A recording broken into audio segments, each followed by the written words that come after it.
What is up, everybody? Welcome to Football Diehards. This is week 8. And definitely looking forward to this week. Should be a good one. I'm here, as always, with Jamie. Jamie, what is up? You looking forward to today?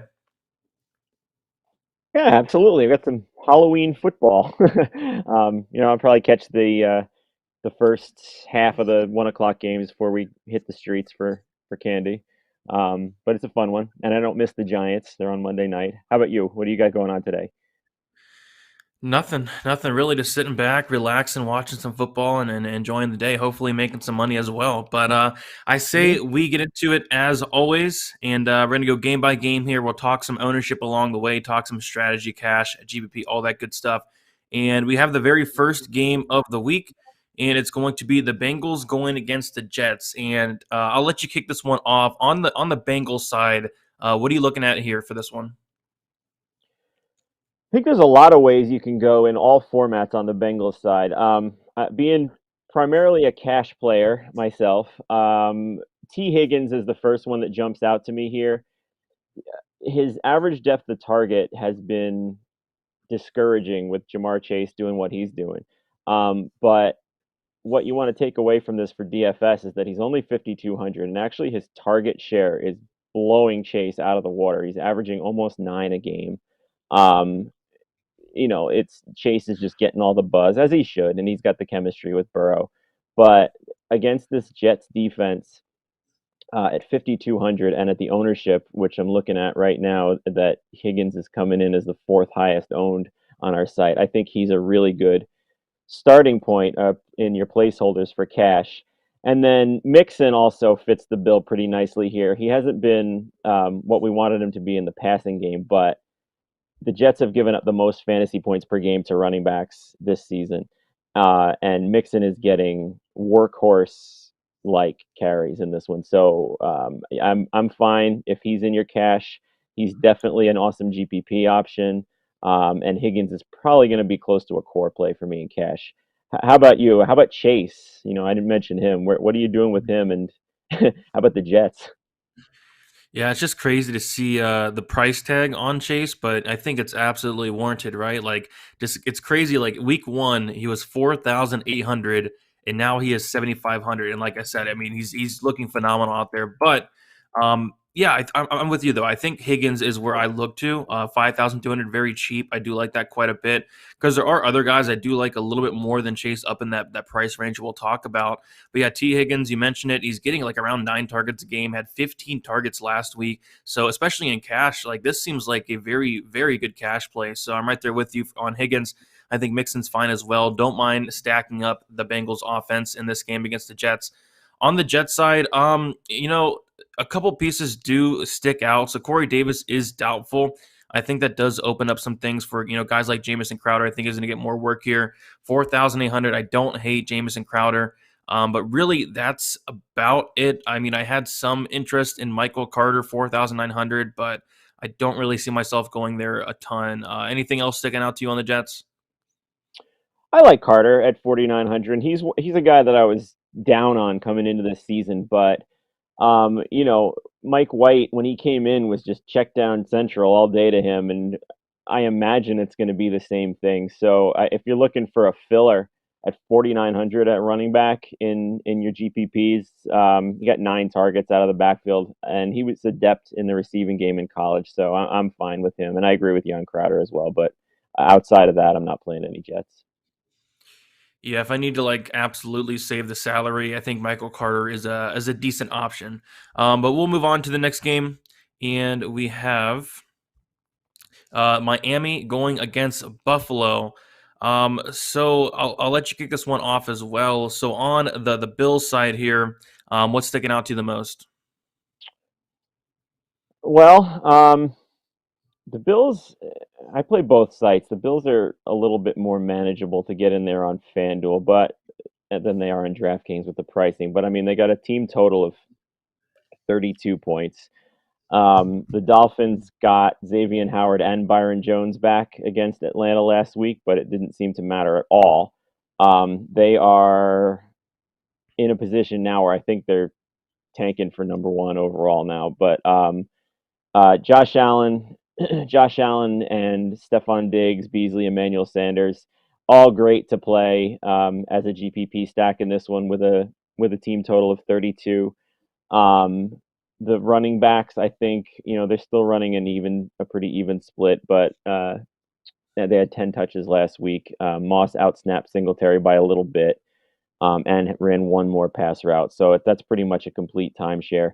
Dolphins are allowing the seventh most fantasy points per game to running backs. So I kind of like Moss and GPPs as well, but the passing game is kind of where I would go if you're looking at GPPs. I don't find myself getting to them too much. There's other games and other teams from a value perspective I like a little bit more. Um, are you with me on that? How about the Dolphins too? Yeah, I actually don't have much interest at all in this game. Like you said, I don't play FanDuel, but the price on Diggs on FanDuel is pretty crazy. So 8,100. I think the only thing I'd go to in this game on the Bill side would be the Diggs 8,100, and then on Miami, like I don't really have much interest in anything. Like we see that Devontae Parker, he's going to be back, and I think that does hurt a guy like Waddle. Parker when he did play, 9 targets, 7 targets, 9 targets, 7 targets. He's 4,900. I just don't like anything on the Dolphins. Like even like not interested in any Gaskin. I don't have interest in anything. So can you help me out? Any interest in the Dolphins, or should we just move on? No, I was okay with Waddle and Gesicki, but like you said, the return of Parker, the fact that the Bills they've given up the fewest fantasy points per game to quarterbacks, and the third fewest to wide receivers. There's just that I play the Bills defense actually at 3,300. I forgot to mention that as well. Just the way they've been and the way they've held opposing points, which is an underrated stat in fantasy for these defenses. So yeah, I have no Dolphins anywhere. Yeah, I like that Bills call a lot, 3,300. So, but yeah, not a ton sticks out to me for this game, to be honest. But we'll move on to the next game, and we have the Rams going against the Texans. I'll kind of kick this one off, and yeah, on the Rams side, I think just like the Bengals, I think you can play this a bunch of different ways. I don't mind stacking up Stafford. I don't mind going, with Cooper Cup here. Something that does stick out to me in terms of a value play this week is going to be Van Jefferson. He's playing a ton of snaps. He's 3,900. He's very, very cheap. Deshaun Jackson is out. So, yeah, I really do like Van Jefferson here at this price tag. 7 targets last week at 14.3 DraftKings points.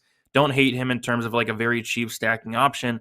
And then I think the other way you can play this is just play Darryl Henderson. So Darryl Henderson is somebody that I was extremely high on this guy last week. I mean, everything set up for him to have a really good spot. He was like 16-point favorites against Detroit.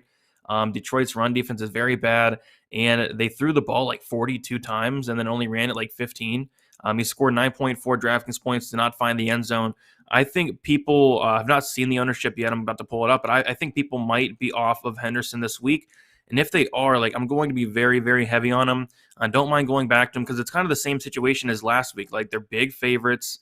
I think he's in a very good spot. Hopefully, they run the ball more, and hopefully, he does find the end zone. But I was a little bit wrong here. Darryl Henderson to the second highest on running back at 17%, right behind Jonathan Taylor. So people looks like they are going back to him. I think last week he was like the number one owned, so number two owned this week. I think it's safe to go back to him there. But yeah, I really like a lot in this game on the Rams side. So how about you on the Rams, and then anything on the Houston side? Um, yeah, so I'm with Henderson is going to be a cash lock for me. I like the Jefferson call.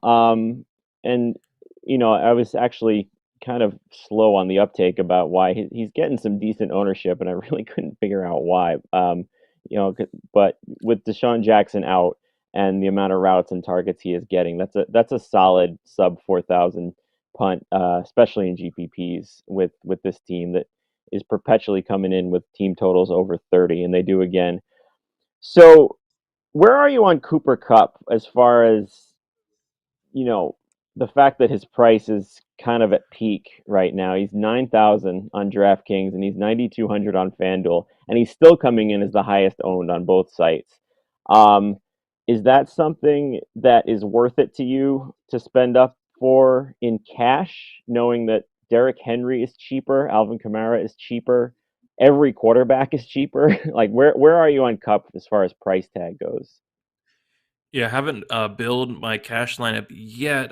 Don't know if couple make it though, but yeah, I think the price tag is warranted. Like 9,000. This is a guy that has had at least 10 targets in every single game.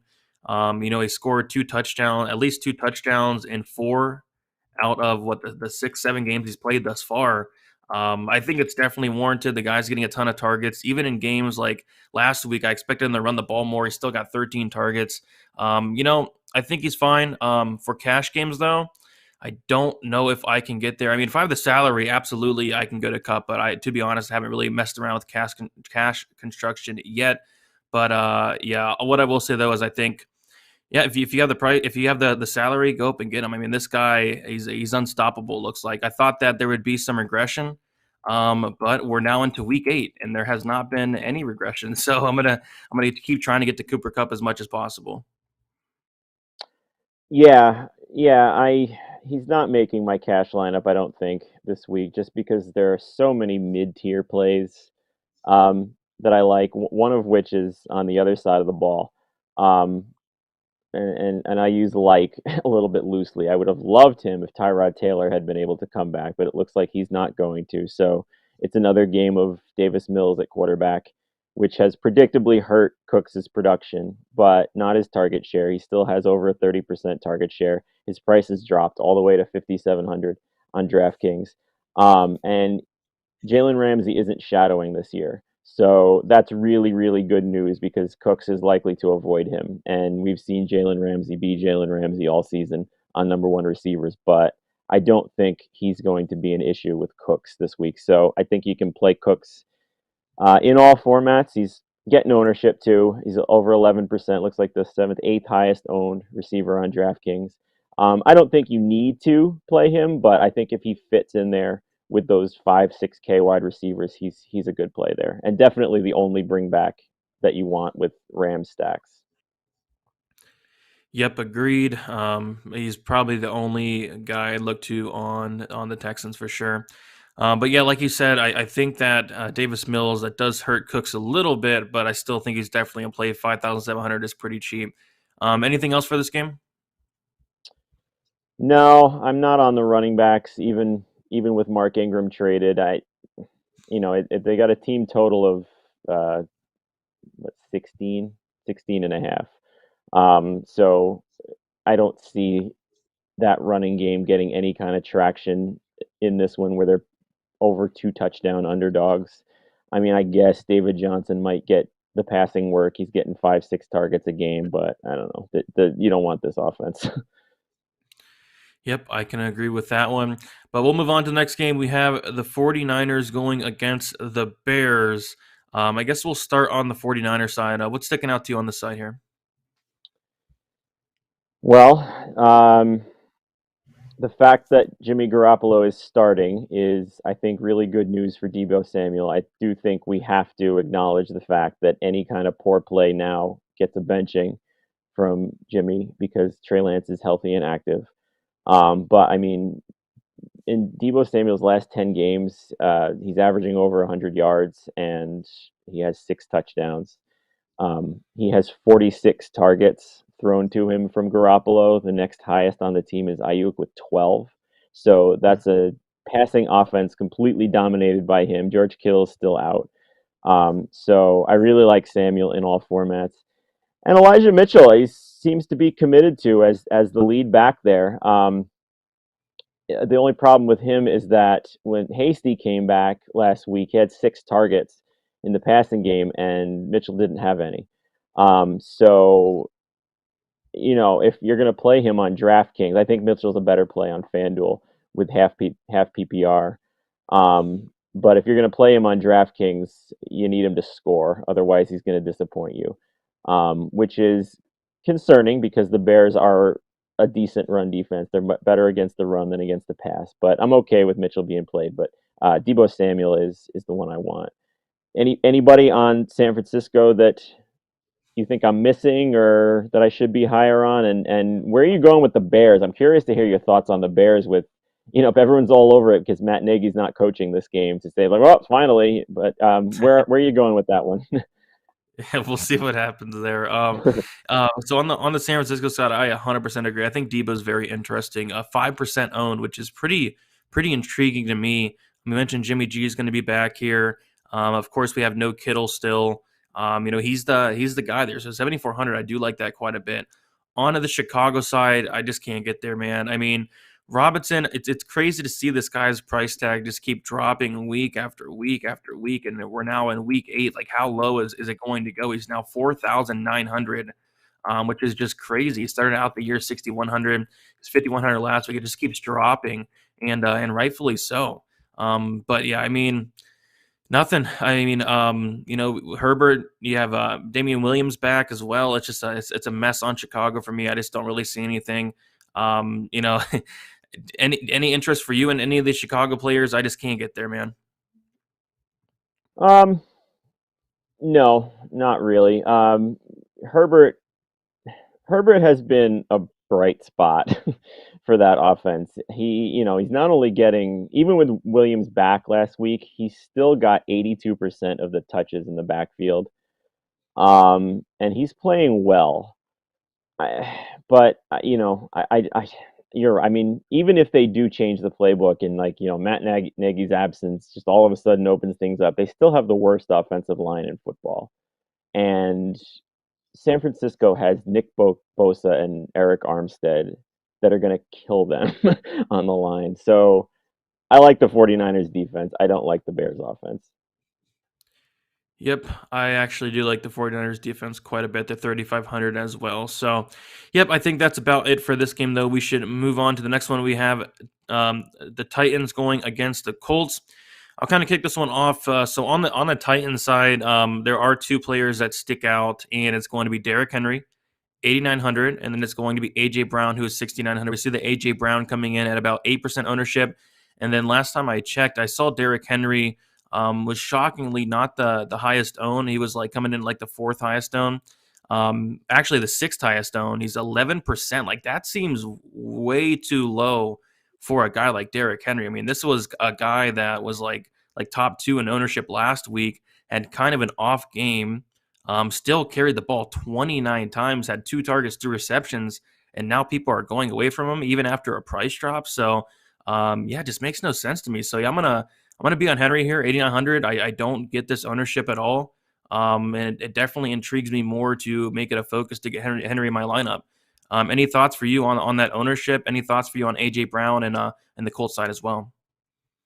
I agree with you on Henry. That ownership makes absolutely no sense to me. He has destroyed the Colts over the last 2 years, too, or 3 years, actually. Th- there's really no reason why he should be that low owned with a price drop. I mean, the only reason is, I mean, I guess there is a legitimate reason because we have a lot of mid tier running backs in good spots where you can easily save money and upgrade at other positions, which in cash is a fine path to take. But if Derrick Henry is going to be sub owned to those guys in GPPs, I think you hammer the crap out of him there. Um, so I'm with you on there. AJ Brown is another one who I think should be higher owned at under 7,000. With Julio Jones is out. He's had 2 straight weeks showing why he is one of the top receivers in the game. The Colts secondary has been very porous against wide receivers. So this is actually my favorite game to stack in GPP. It's tied for the highest over under at 51.5. So I really like Tannehill Brown stacks.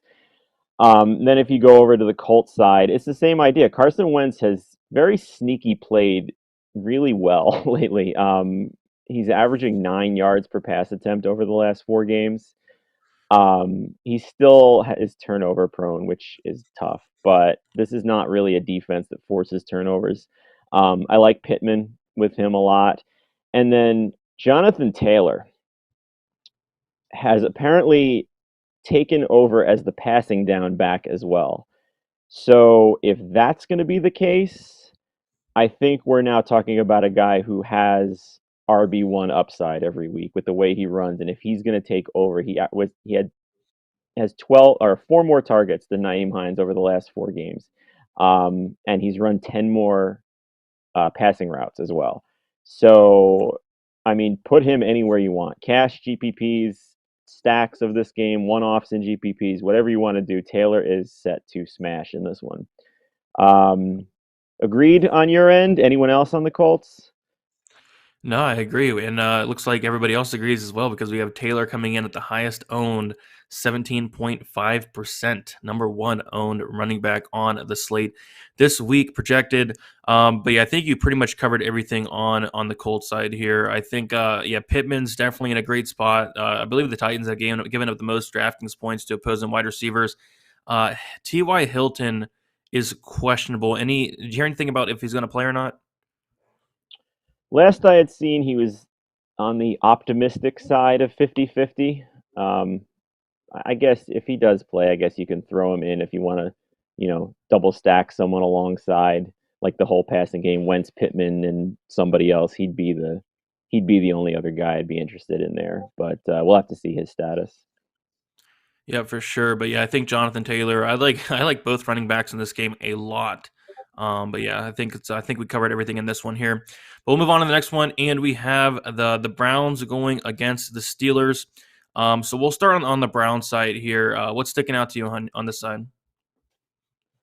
I haven't given this game as much thought as I feel like maybe I should. I mean, it's got a 42 over under, which usually makes me kind of leave it a little bit. On the Brown side, we got Baker Mayfield coming back, which seems weird because he's still got a broken shoulder. But football players. Um, Nick Chubb, I'm checking his ownership right now. I'm trying to find him because I don't. Yeah, he's 3% owned. I don't have him anywhere in any of my lineups right now, and I feel like maybe I should at 6,800 with no Kareem Hunt and the fact that their offensive line is going to be fully healthy for the first time in about a month now. Uh, Even last week against Denver and without Chubb, Dearness Johnson like pulverized them. He ran at 5.5 yards per carry. Um, so I'm not really stacking anything in this game, but I really do like Chubb if you can kind of fit him in as a low owned guy who could easily get a 120-yard 2 TD game in this one. How about you? Where are you on Chubb with that one? Yeah, I'm actually shocked that he's 3% owned. I mean, like you mentioned, there's going to be no Kareem Hunt, and even when Hunt played, like Chubb would have games where he'd look good. I mean, 27 DraftKings points against the Chargers, he had 14 against Minnesota, 23 in Week 1 against Kansas City. So he has a lot of upside here. No Kareem Hunt. I don't get this ownership. Is it maybe because people think Johnson's going to be like heavily involved? Like I don't know if that's the case. I think Johnson will get some work, but he's not going to like take over the backfield or anything like that. So yeah, I think Chubb's in a solid spot here, 6,800. The ownership is kind of weird to me on this one. Yeah, me too. It just seems like he might be forgotten, caught in that no man's land of, I'll just go down to Chalky Henderson or go up a little bit to Chalky Swift or Jonathan Taylor. But that's what makes good GPPs what they are. How about Pittsburgh? Where are you going on them? Yep. So I really like Deontay Johnson this week, 6,700. When he does play, he's very good. He gets a ton of targets. I think he's averaging like a little over 10 per game, which is pretty crazy. 6,700. Cleveland's run defense is pretty solid. Their pass defense is not so great. Averaging about 19 DraftKings points per week. So yeah, I do like Deontay Johnson quite a bit. Of course, we still have no Juju Smith-Schuster. Chase Claypool, another guy that I did look at 6,300, but I really, really like Deontay Johnson, and Johnson would probably be the only piece on the Steelers offense that I do like. I think Harris is probably a little bit overpriced. There are guys that I do like. Actually, a lot of guys I do like that are actually below him, so I don't see myself getting too much Harris. But yeah, if I had to pick somebody on the Steelers side, it's going to be Deontay Johnson, 6,700. Yep, I agree on that, and I agree on Harris too. I don't need to spend that for a running back against the defense that's allowing 3.5 yards per carry. I will say that Pat Fryermuth is interesting to me in GPPs. With Juju out, he played 60% of the snaps. He got 7 targets, and Eric Ebron's out for this one as well. So we have cheap tight ends that I'm sure we'll get into with games we haven't discussed. But in GPPs, he's one that I'm a pretty big fan of. Yep, don't hate that call. Typically, like the last couple of years, Cleveland's really struggled against the tight end. This year, they're doing a lot better, but yeah, I definitely agree. They're 3,600. Don't mind him at all in terms of a cheap tight end play. We do see that Deontay Johnson is coming in at about 7% ownership. Not terrible. Anything else stick out to you in this game at all? No, not interested in either quarterback or either defense, really. I mean, the teams just aren't set up for defensive upside on either side. I guess with Pittsburgh's offensive line, you can maybe throw Cleveland in with their pass rush somewhere, but I haven't found myself doing it. Yeah, and on top of that, like the Steelers are 4,300. I don't get it. And the Browns even are No, probably a little bit too expensive as well. So yeah, yeah. don't see myself playing any defenses. But let us move on to the next game. We have Philly going against Detroit. So I'll kick this one off on the Philly side. And I guess what sticks out to me is going to be Jalen Hurts. I believe he's coming in at the number one owned projected quarterback for the week. I mean, he's a guy that, he just keeps on getting it done. 26 DraftKings points on average. He's 7,200, has that rushing yard upside. And then now he has a really, really, really good matchup here against Detroit. I don't mind stacking him up. Have guys like Dallas Goedert, Devonta Smith as well. Goddard is the guy I look to be going to the most in terms of a tight end, who I believe is the number one owned tight end on the slate as well, 4,700. So yeah, don't mind stacking up some Hurst and Goddard. And then also Gainwell was another guy that stuck out to me for Philly, 5,000. We have no Miles Sanders, so that helps a ton. And he's another cheap running back to keep your eye out on. So any thoughts on this Philly side and anything sticking out to you on Detroit? Yeah, I mean, Hurts, talked about this on the radio both times with Bob Harris and Mike Dempsey this week. Hurts is definitely going to be my cash QB. But, I mean, we have to at least acknowledge the fact that this is one of those weird times where fantasy football and real life football aren't mixing. He's the QB3 in fantasy. He's putting up crazy points every week. He's really, outside of some of the high end guys like Mahomes and Lamar Jackson, he's as bankable a score as it gets in fantasy. But he's also at risk of being benched because Yeah. of inefficient real life play. So I mean, you have to at least go in acknowledging that that's a possibility. I don't think it's going to happen against Detroit because he's going to have to be playing very poorly to be benched, and I don't think Detroit has the defense, especially not the pass rush, to force that inefficiency out of him. So I am going ahead with Hurts as my quarterback, but I do think we have to at least acknowledge that. Um, and I'm with you on the other guys. I like Goddard at tight end, and Gainwell's a nice cheap rookie. His role was encouraging after Miles Sanders got hurt last week. I know they brought up Jordan Howard, who is of course going to vulture every touchdown away from anyone else we ever play this game. But yeah, I like the Eagles' offense in this one. I like it. I like it. And then on Detroit, I think the only guy that really sticks out to me is going to be Deandre Swift. Like this is a guy that he's basically like a wide receiver and a running back put into one. 7,100. Getting a ton of targets week in and week out. Believe they are slight dogs. They are projected to be trailing. I think it does help for a guy like Swift. He's still getting around 13 carries a game as well, 12, 13 carries a game, which is nice. Yeah, he just keeps on getting it done, keeps getting a ton of targets, had actually 10 targets last week. I think Swift is the only guy I like on the Lions, and I like him quite a bit. Yep, same. I He is a guy that I'm kind of all in on going forward. Just with his passing game role. He's Kamara right now, and he's Kamara at $1,600 less than Kamara this week. So I'm just checking the ownership. He's got to be high owned, right? On DraftKings with that PPR format. Yeah, he's looking like the fourth high, tied for fourth highest owned with Joe Mixon. So the industry's on him, even with the price boost up over 7,000. And Philly gives up the seventh most uh, catches out of the backfield to running backs. So Swift's in a good spot here. Yep, I agree. Any interest in any of these wide receivers on the Lions? No, not really. They have a very stingy defense to wide receivers. I, and then they have given up the sixth most fantasy points per game to tight ends, but Hawkinson is not in a price point that I'm totally comfortable with. I'd just rather have Swift on this team to bank on the passing targets than Hawkinson, whose health has been a question mark this year too. How about you? Are you on Hawkinson at all? I am not. I think for me on the Lions, it's probably just probably a Swifter pass. Yeah, same. All right, so we'll move on to the next game. We have Carolina going against Atlanta. I'll let you kick this one off. Let's start on the Carolina side. What's sticking out to you on this side here?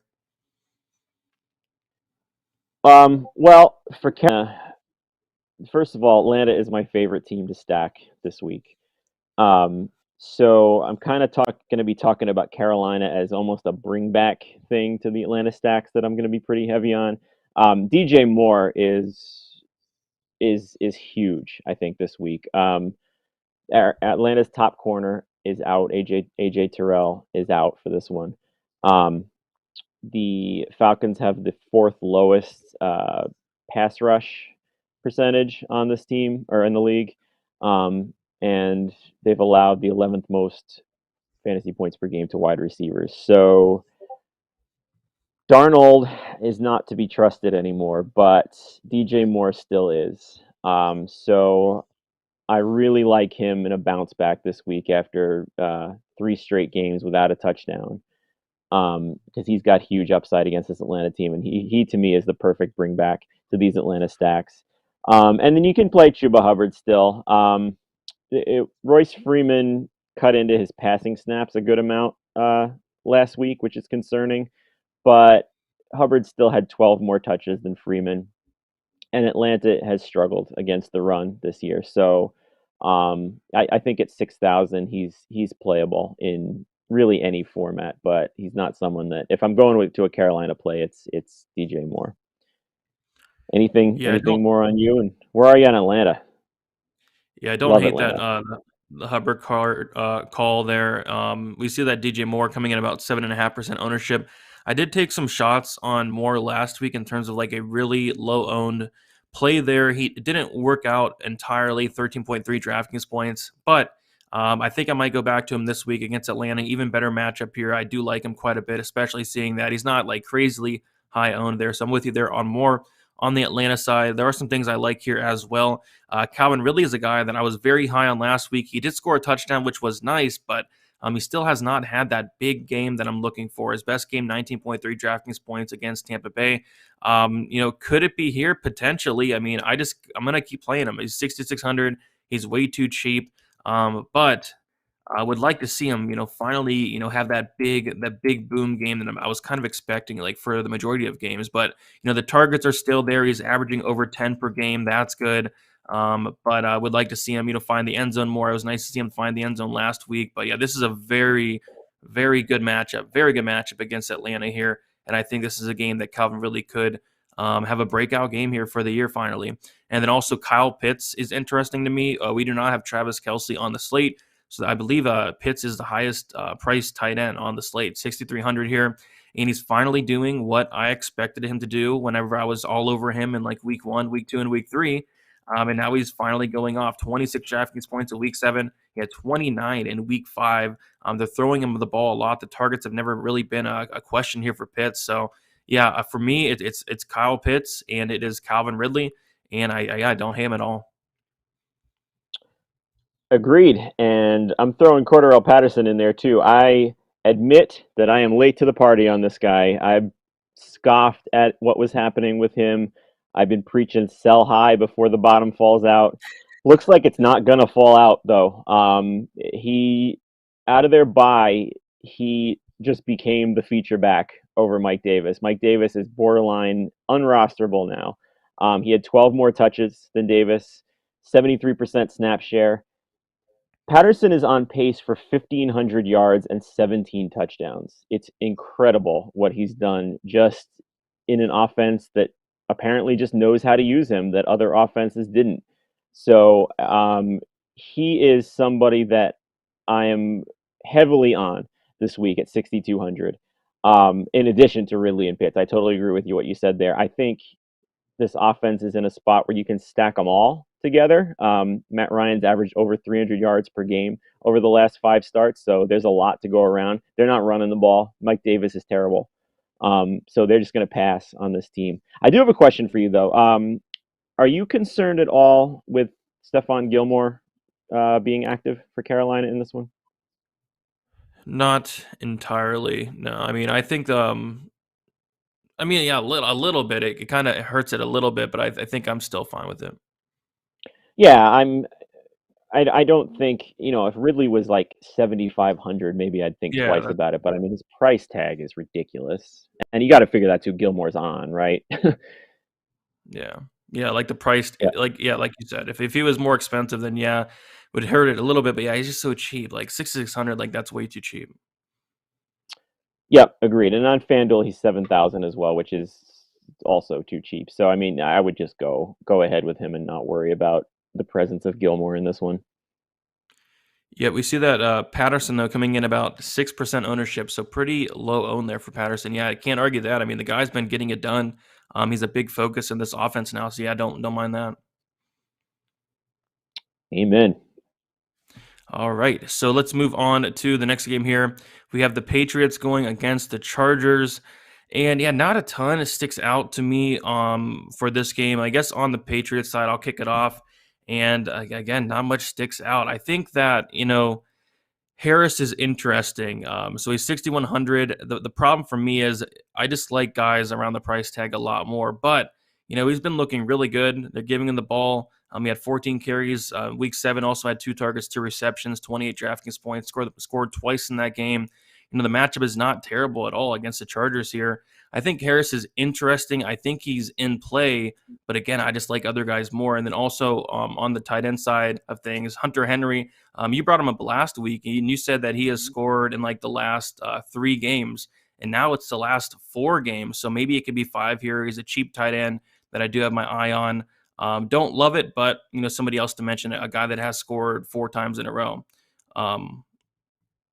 So And the anything else? Chargers, go Go ahead. ahead. No, you go ahead. Chargers are giving up the second most fantasy points per game to tight ends also. And it's a revenge game. That's right. No, That's right. no, don't do it that way. No, I agree with you. I agree with you. It's a couple of good spots for them. As far as the Chargers go, Eckler seems to be playing. I don't know if you saw the thing. It was very funny. He has himself active in his own fantasy team, so everybody's all safe. I just like that he drafted himself. I appreciate him for that. Bet on yourself. Why not? He is not really at a price point that I'm that interested in, but I can't really argue what he's done. I mean, he's potentially a top 5 running back against New England, who has given up the 5th most catches to running backs out of the backfield. I'm curious where you are on the receivers in this one. It's not the best game scenario for Chargers receivers. Like, this isn't a shootout where we really are going to see the upside of Allen and Williams. I do think that at 6,500, Allen is fine to play in a cash format, just because of the targets he gets.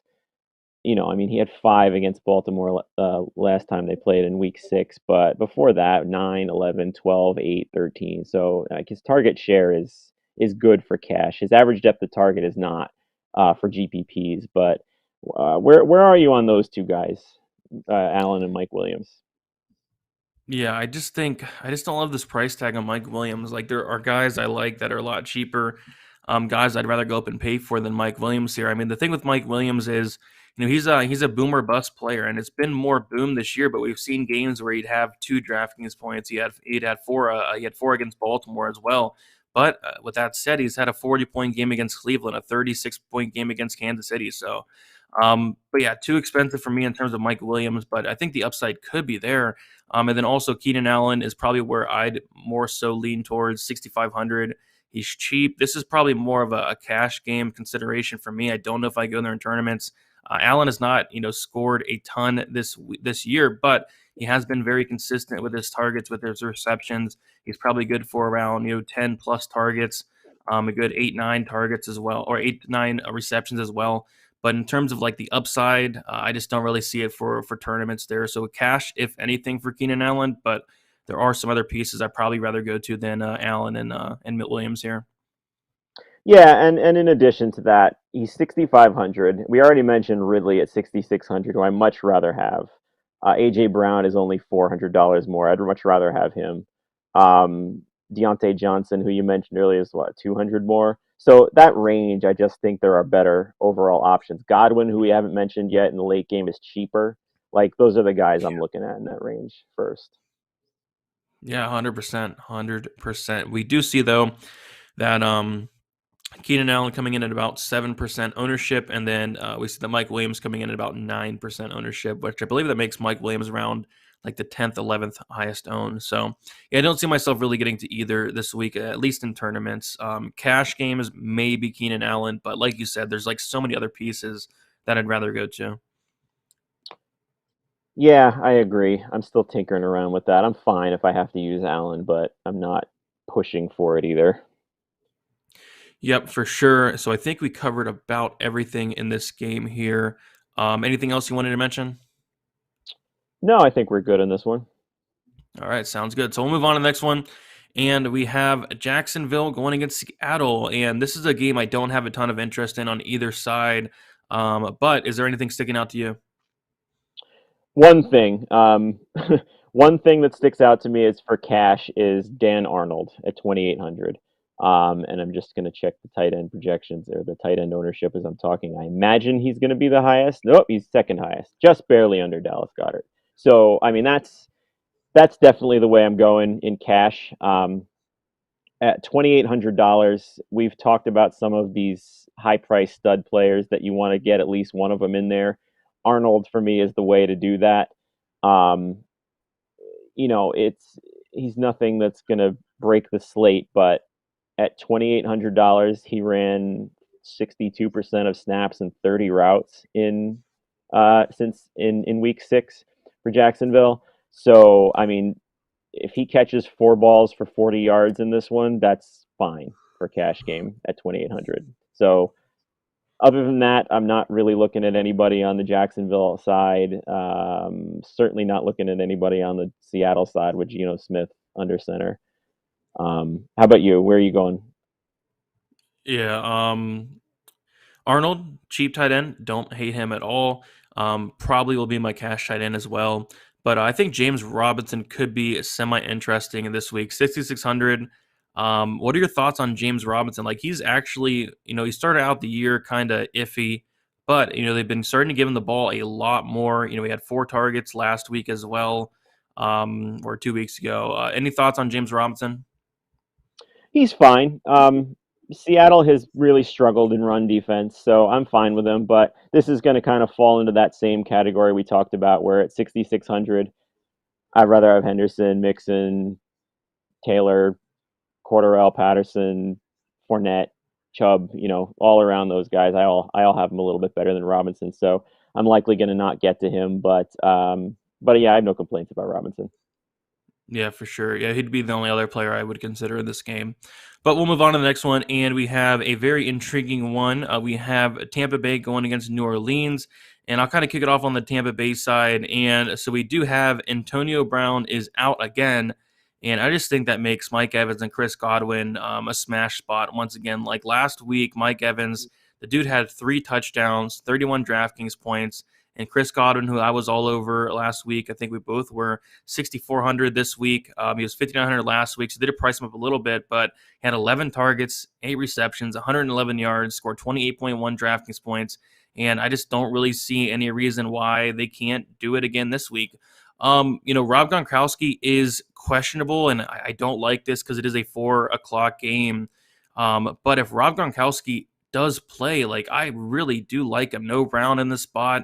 When Gronkowski was healthy, when he did play, he was getting a ton of targets. He was looking very good. He had 4 touchdowns in 3 games. So, yeah, I just wish it wasn't a 4 o'clock game. That is the only problem there. So, any thoughts on Rob Gronkowski. Any thoughts on these Tampa Bay Buccaneers wide receivers? And I think you like Fournette as well, right? Yeah,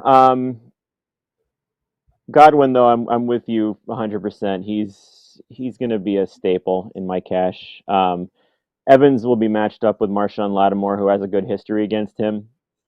Um, that doesn't account for all of Brady being the quarterback, though. So I'm not concerned with if you're stacking Bucks. I wouldn't avoid Evans there.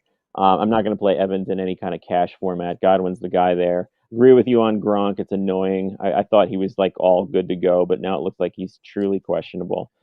Um, Fournette Fournette is a good play just based on volume in on both the ground and in the air. His touch counts the last four games are 23, 28, 16, and 17. So he's clearly the main running back in Tampa Bay. The Saints are tough against the run, though. So I don't have him anywhere. But if you showed me a lineup that had him in there, I wouldn't really argue it either. Yep, for sure. Yeah, I'm gonna be all over. Chris Godwin, 6,400, like way too cheap here. I know they priced him up, but it's still the price tag's too cheap, especially with Brown out. On the Saints side here, I guess the only guy that sticks out is Alvin Kamara, 8,700. The Buccaneers obviously have a very good run defense, but we see that Kamara can obviously catch the ball. Had 11 targets in week 7, 10 receptions. So I could definitely see like another game like that where he's getting a ton of targets, a ton of receptions. They're not going to shy away from Kamara in any type of way. So yeah, I think Kamara for me, 8,700. Yeah, definitely a little bit pricey, but we see what he can do, and he has a lot of upside, I'd say, especially in a game like this. Even though Tampa Bay has a good run defense, I'm not too worried about it. Any thoughts on the Saints side? I love Kamara in GPP, especially looking at his ownership at just over 7%, which is Oh, wow. 5, 10, 12, 13th highest owned running back. Yeah, the Bucks are stout against the run, but they've given up the third most receptions and the third most receiving yards, and that's where Kamara does all his damage anyway. He's on pace for career highs in touches and yards from scrimmage in this season, which is crazy to think with Drew Brees not as his quarterback. But I mean, he's the centerpiece of that offense. So I do think any Buck stacks you do need to be brought back with him because he is going to be the focal point of that Saints offense. Not interested in the quarterback, not interested in any of the wide receivers in this one, even though they do project to be playing from behind. Yep, I agree. I think it's Kamara or pass, and yeah, just looking at the ownership for Kamara and Henry is a little bit weird. Like Henry, 11% owned. That's too low owned, and then Kamara is 7%, which is crazy as well. But like you said, there's like so many mid-priced running backs like a Taylor, like a Henderson, like a Mixon, like a Hubbard, guys like that, like a Fournette. But yeah, those ownerships really do surprise me a little bit. And I'll tell you this too. I do have a Brady, Evans, Godwin stack with Kamara as the bring back. And it was quite easy to do, with if you use Arnold at tight end and you pay down a little at the other running back spots. It's pretty easy to fit in a good looking lineup. So I would suggest getting some variations of that in there. Yeah, for sure. Don't hate that at all. But let's move on to the last game of the slate. We have Washington going against Denver. I'll let you kick it off. What are you looking for on the Washington side here? So the only thing I'm really looking at in this game is the Washington defense, um, per se, and I'm actually surprised. Looking at the ownership, I thought they would be the highest owned.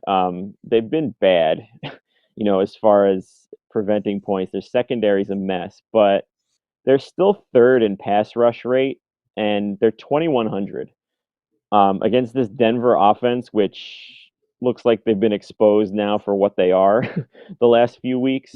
That's really a pretty easy call for me in cash. I don't need to. I always want that defense as low as you can possibly go, and at 2,100, they seem like a pretty nice little gift for cash purposes, and even in GPPs, especially if we have them. It looks like the eighth highest owned.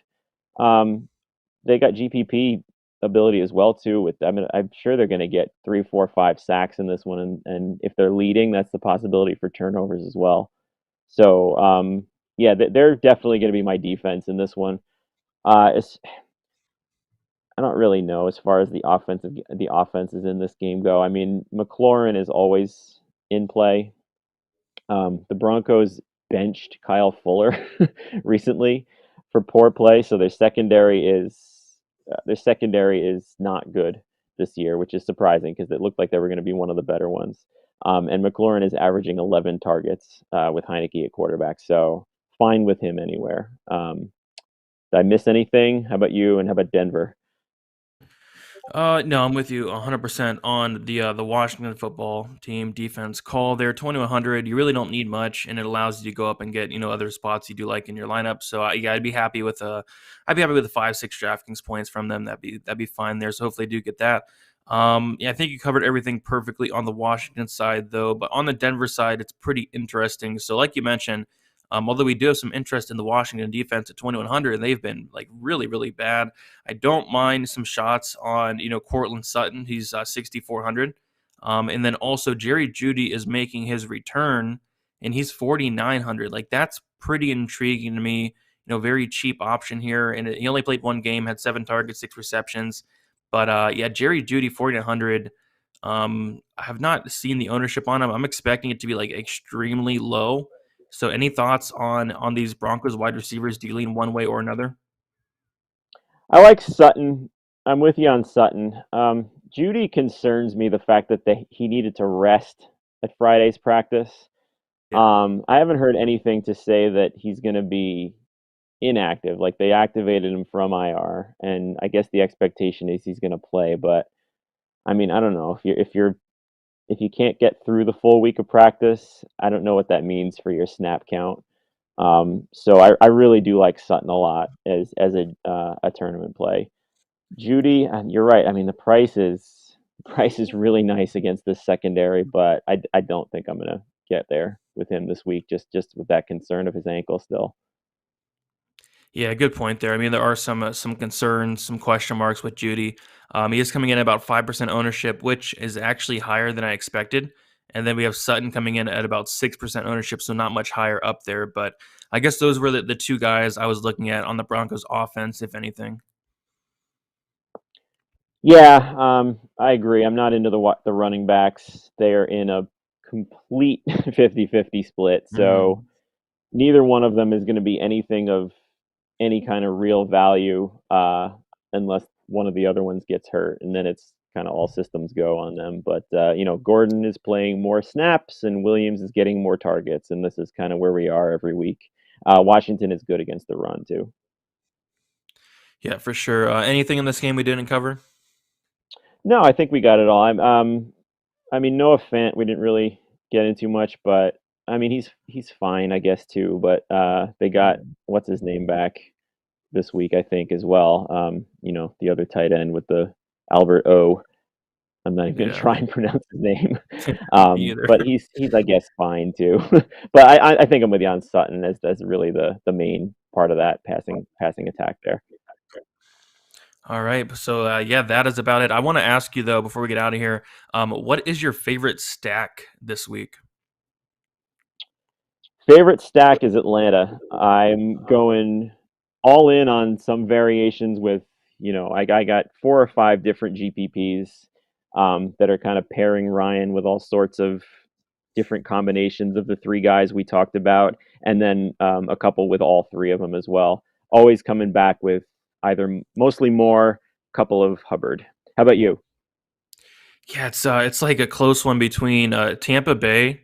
The only thing is, I wish we knew if Gronk was going to play or not. Like that would help out a ton. So Tampa Bay, I'm really high on in terms of a stacking, and then also the Rams as well. I think the Rams have a great matchup there, and then also talked about Van Jefferson, a very cheap play to get in there as well. It does help out with lineup construction. So those are kind of the two I'm looking at. But yeah, any final thoughts on the slate before we head out of here? One last question for you on the Ram stack there. So if you're doing a passing stack, Stafford, Cup, and whatever, are you okay throwing Henderson in there too? You think the offense is so high upside that they can all get there, or would you kind of keep it to run game or pass game? Yeah, I think there was like I think it was on the optimal like a couple weeks ago where it was like Cooper Cup and Henderson were on like the same optimal lineup. So yeah, I don't mind doing that at all. So yeah, I don't hate that. Yeah, I think you can in this one. I mean, that Texans defense is Yeah. ridiculous, and Yes. the Rams team totals 32, so I think there's plenty of room for everybody in it. Yeah, for sure. I like it. But yeah, guys, we'll be back on Friday. I will be out of town until Friday. So we're going to push back the Wednesday show to Friday at 8:30 p.m. Eastern time. And then we'll be back, as always, on Sunday at 10 o'clock in the morning a.m. Eastern time. Good luck to everyone out there. And let's make some money on this week 8. And we'll see you soon.